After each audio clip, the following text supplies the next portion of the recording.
भगदड़ के आखिरी 10 मिनट, फिर पसरी लाशें, 40 मौतों पर मुआवजे के 10 लाख। भीड़ पर कैसे शुरू हुआ लाठीचार्ज।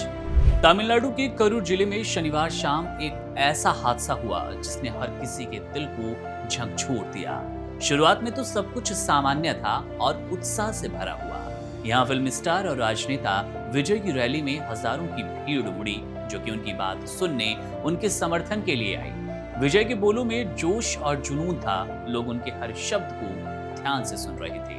माहौल पूरी तरह से उत्सव जैसा था, लेकिन अचानक खुशी का माहौल कुछ मिनटों में खौफनाक सीन में तब्दील हो गया। जैसे ही विजय ने अपने भाषण की शुरुआत की, भीड़ में एक अजीब सी बेचैनी फैल गई।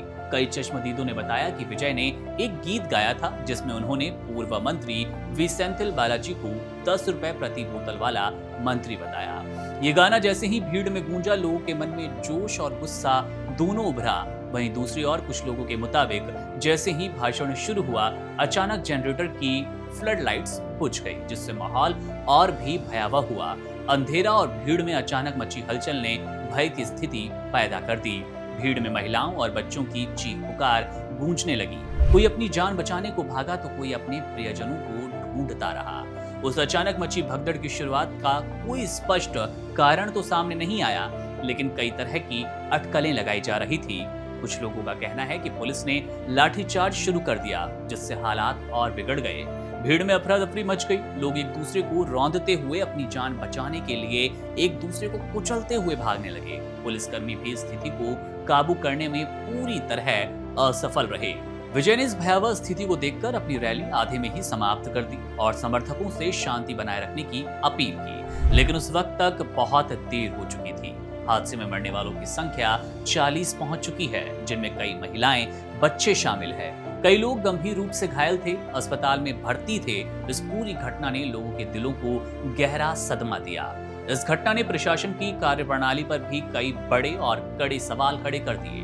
दरअसल उस समय जब तमिलनाडु में रोड शो निकालने पर बैन लगा हुआ था, बावजूद इसके विजय को रोड शो निकालने की अनुमति मिली कैसे, ये अभी भी एक रहस्य बना है। प्रशासन का कहना है कि अनुमति के बावजूद भीड़ अनुमान से कहीं ज्यादा थी। मीडिया रिपोर्ट्स के मुताबिक 10,000 की भीड़ संभालने की हैसियत रखने वाली ये पूरी रैली 30,000 के आसपास लोगों से पट चुकी थी और इस भीड़ और भगदड़ की भीड़ चढ़े 40 लोग। जाहिर तौर पर इस भीड़ के कारण हालात बेकाबू हुए, पर सवाल तो ये कि अगर रोड शो पर बैन था तो अनुमति मिली कैसे? क्या सुरक्षा इंतजाम पर्याप्त थे? ये सारे सवाल जांच के दायरे में हैं।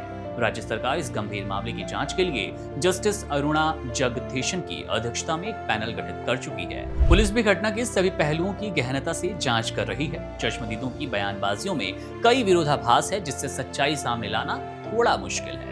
पर जो सबसे बड़ा सच है वो ये कि एक सामान्य रैली के आखिरी पलों में लोगों की जान चली गई और जो जोश उमंग था वो तबाह हो गया। यह हादसा हमें एक सच्चाई से रूबरू कराता है कि भीड़ प्रबंधन और सुरक्षा इंतजामों की अनदेखी कितनी खतरनाक है। उस शाम की अफरा तफरी, चीख पुकार और मौत का सन्नाटा अब हर उस व्यक्ति की आंखों के सामने गूंजता रहेगा जिसने उस दिन करूर में हुई त्रासदी को देखा और सुना। एक खुशियों भरे माहौल में अचानक आई मौत की हेडलाइन ने लोगों के दिलों को तोड़ दिया और एक गहरा दुख छोड़ गया। ये पूरा माजरा जिसे भुलाना आसान नहीं होगा। मेरा नाम है मुकुंद, आप बने रहिए वन इंडिया के साथ। शुक्रिया। Subscribe to One India and never miss an update. Download the One India app now.